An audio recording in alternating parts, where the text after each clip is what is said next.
No sé si estoy compartiendo ya la pantalla. Sí, ingeniero. Vamos a continuar.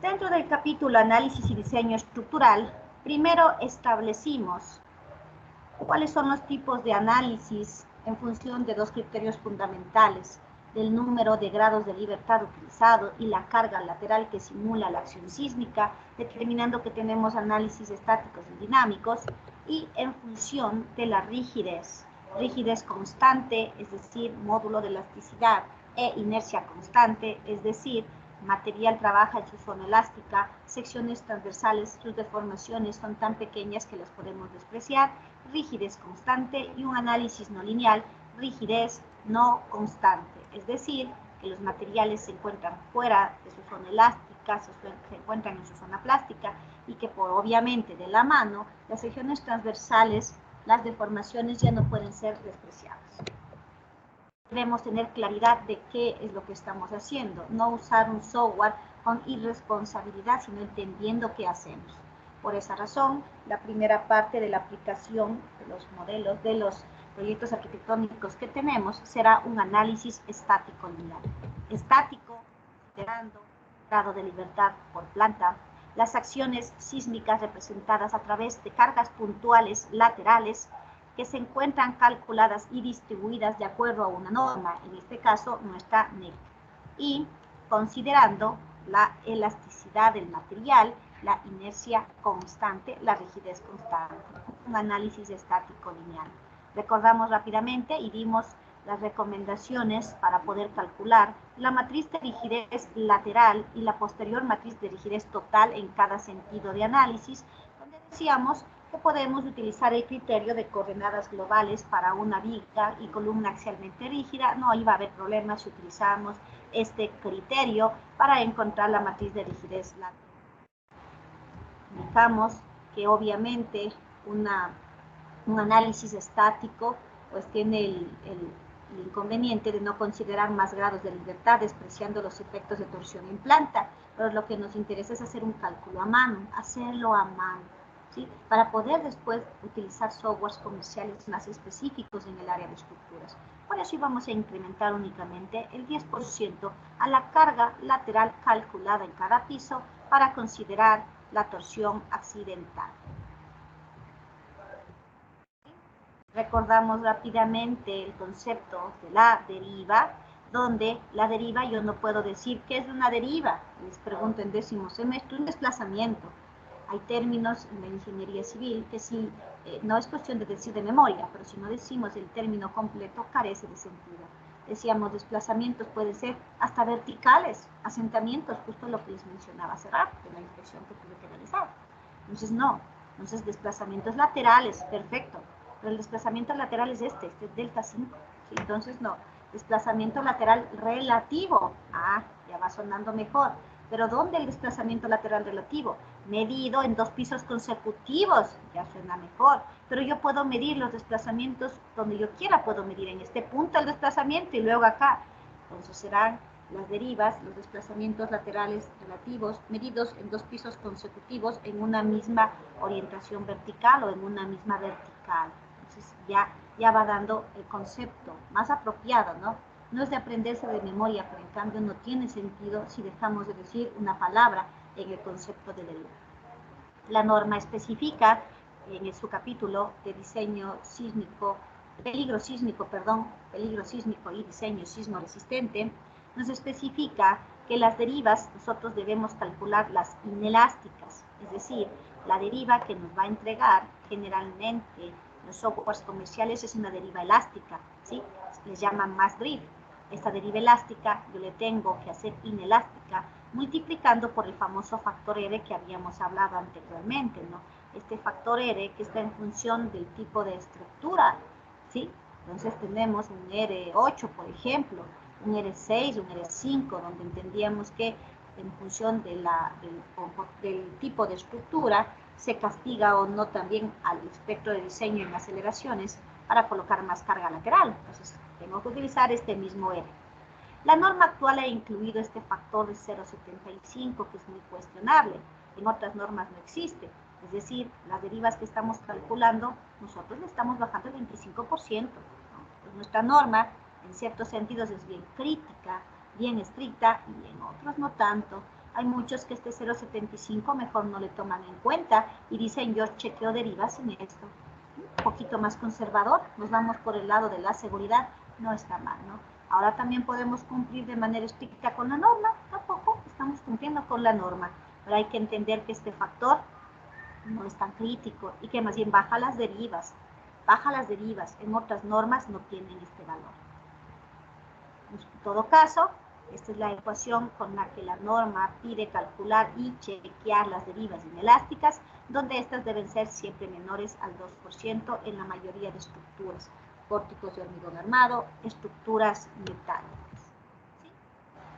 Con este resumen muy rápido, el trabajo de ustedes precisamente será realizar un análisis estático lineal utilizando subrutinas en MATLAB. Recordemos los conceptos claros, ¿no? Por ejemplo, si yo tengo una estructura de 4 pisos, lo que van ustedes a hacer es encontrar primeramente las matrices de rigideces laterales de cada piso, ¿no? Entonces, pueden ustedes utilizar cualquiera de las subrutinas que ustedes han desarrollado en estructuras 3, solo que cuiden un poquito. A veces se me confunden los conceptos. Posiblemente no sé hasta dónde llegarían en estructuras 3, pero a veces sí les enseñan también las matrices de rigidez con varios grados de libertad. Entonces, ahí el concepto, a veces en obras civiles entregan malos deberes, las tareas, porque se me confunden, ¿no? Recordemos que vamos a hacer un análisis estático. Ustedes posiblemente también saben calcular las matrices de rigideces laterales para varios grados de libertad y en 10º terminarán de estudiar un análisis dinámico, la parte de la teoría, el famoso análisis modal espectral. Entonces ustedes tienen la capacidad de realizar esos dos tipos de análisis para la matriz de rigidez, pero ¿qué es lo que yo debo tener cuidado? Entender, ¿no? Entonces, si yo tengo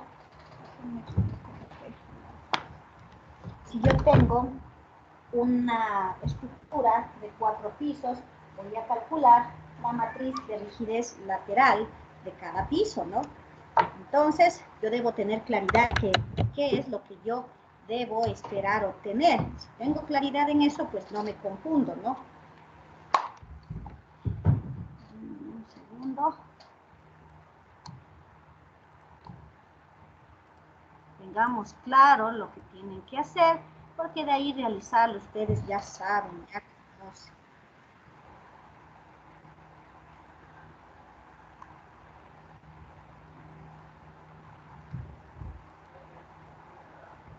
Denme un segundo que se conecte.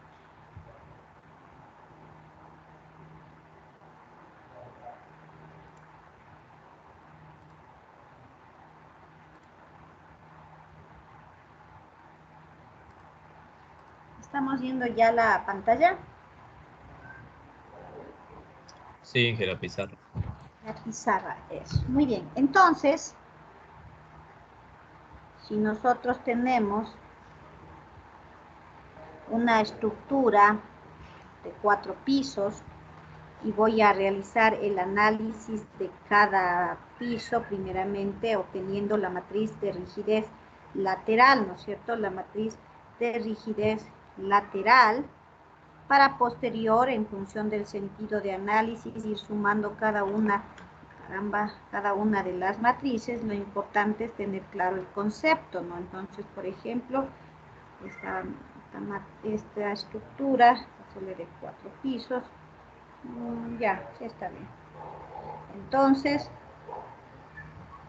lo que yo debo tener claridad es que si tengo una estructura de 4 pisos, recordemos que un análisis estático considera un grado de libertad por planta.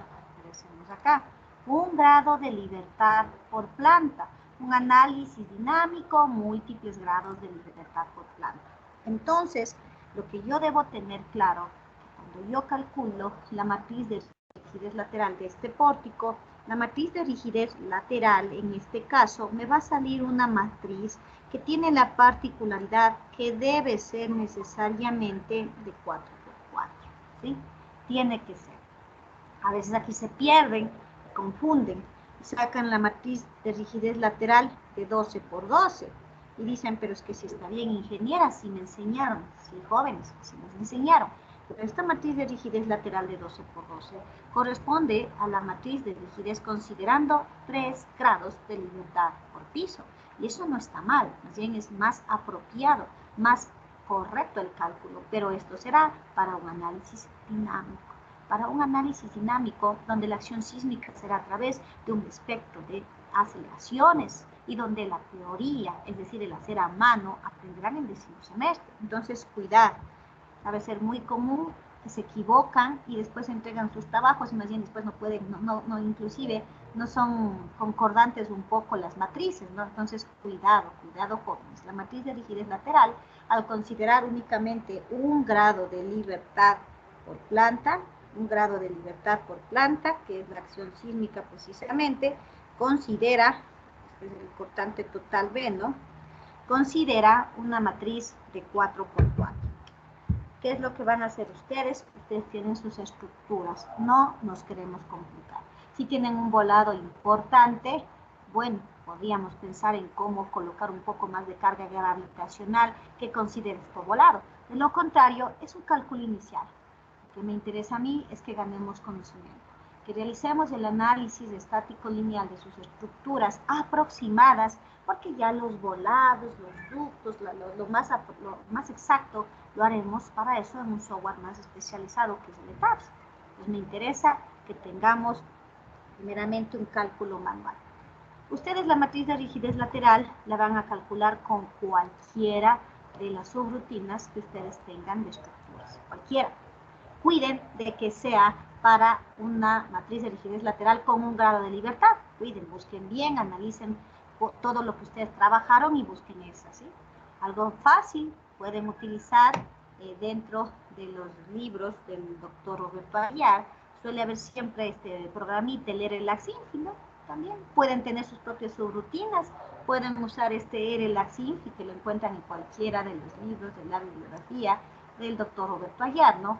Encuentran este pequeña subrutina donde cargan la matriz que se encuentra con los valores tanto de las coordenadas, los valores, perdón, de las secciones y las alturas de entrepiso, no columnas y vigas. Aquí tengo columnas de 30×40, vigas de 25×35, las alturas, las dimensiones de los elementos correspondientes.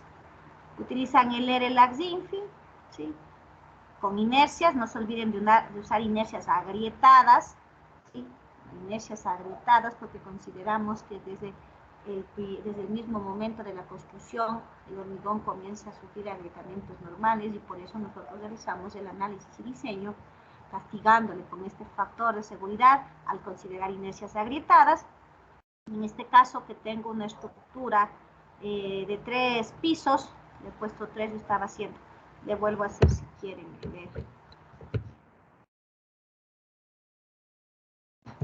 Como tengo cargada yo la información de las dimensiones de los elementos, tanto columnas como vigas y sus longitudes, pues ¿okay? Me estoy inventando de 3 pisos, o pongamos de 4 pisos, 3 pisos, número de nudos 9, 3 pisos, restringidos 3, pongamos 2.400.000. Oh. Ya. Inercias agrietadas 1, y obviamente, como era de esperar, una matriz de 3×3. Conceptos, un grado de libertad por planta. Si considero 2 grados de libertad por planta, que sería incluir también la torsión en planta, pues tendría, en este caso, 2 grados de libertad por planta, mi matriz saldría de 6×6, ¿no es cierto? No es muy común, porque ¿para qué voy a hacer solo 2 grados de libertad por planta cuando puedo hacer completo? ¿Sí? Un análisis dinámico completo, 3 grados de libertad por planta, X, Y y el giro. Cuando considero 3 grados de libertad por planta para este pórtico de 3 pisos, ahí me saldría 3 grados de libertad por planta por 3 pisos, 9 por 9, ¿no? Una matriz de 9 por 9. 3 grados de libertad por planta por el número de pisos. La estructura de 4 pisos en un análisis dinámico con múltiples grados de libertad, 3 grados de libertad por planta, 4 pisos, 3 por 4, 12. La matriz saldría de 12 por 12, pero eso es en un análisis dinámico. Múltiples grados de libertad, ustedes deberán considerar un grado de libertad por planta y por lo tanto, si tienen 5 pisos, pues 5 por 1, 5. Su matriz de rigidez lateral debe ser de 5 por 5. ¿Sí? Entonces, van a sacar la matriz de rigidez lateral de cada pórtico en los dos sentidos de análisis. Se me ha cerrado, ¿sí? Y luego van a hacer el análisis tanto en el sentido X como en el sentido Y. Así de sencillo. Yo estoy aquí cargando. Bueno, yo me he puesto un ejemplo. Un ejemplo de un pórtico, de una estructura de 4 pisos, solo por enseñarles. Y he puesto todos los pórticos iguales, ¿no? Solo es didáctico. Cargo la matriz de rigidez lateral del pórtico. Como estoy haciendo el sentido de análisis X, en este caso he tenido 1, 2, 3, 4, 5, 6, 7, 8 pórticos. Bueno, 8 pórticos en el sentido de análisis KX. KX será la matriz de rigidez total en el sentido de análisis X, ¿no? Suma de todas las matrices de rigideces laterales de cada uno de los pórticos. Aquí estoy subiendo el vector de cargas. Bueno, a mí me gusta subir todo horizontal, ¿no? Recordemos que tenemos...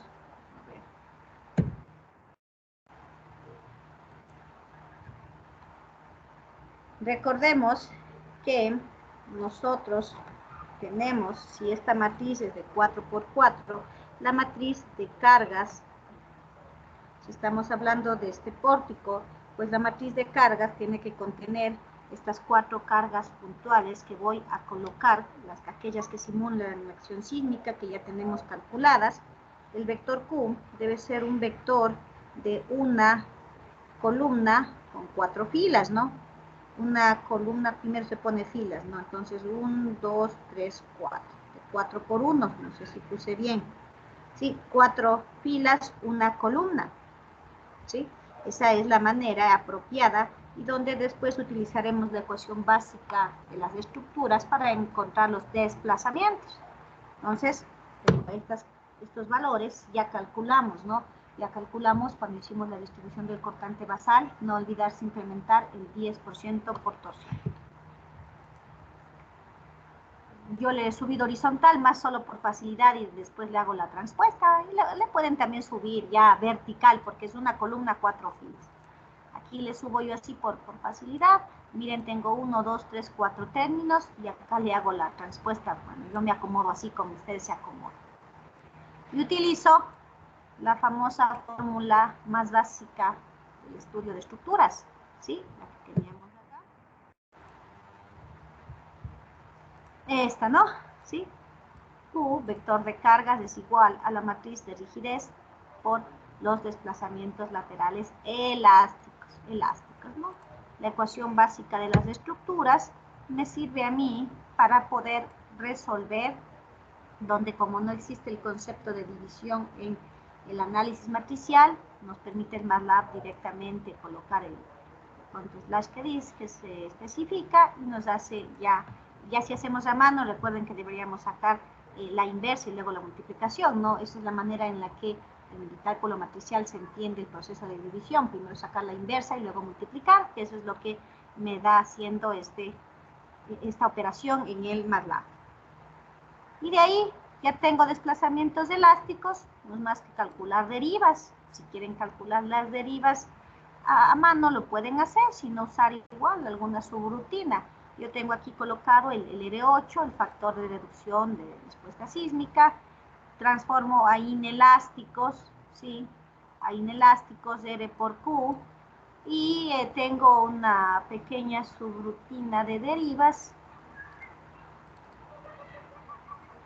bastante pequeña, Y si no, el cálculo es sencillo, ¿no? Ir restando el desplazamiento de un piso menos el desplazamiento del otro piso, dividido para la altura y multiplicado por el punto 75, ¿no? Por el punto 75 que tenemos, eso es todo, ¿sí? Aquí tengo el número de pisos, la altura de entrepiso y lo que me interesa que me dé controlando la deriva, ¿sí? Entonces aquí, bueno, en mi caso, impreso todo. En mi caso le he puesto que me imprima lo que me interesa.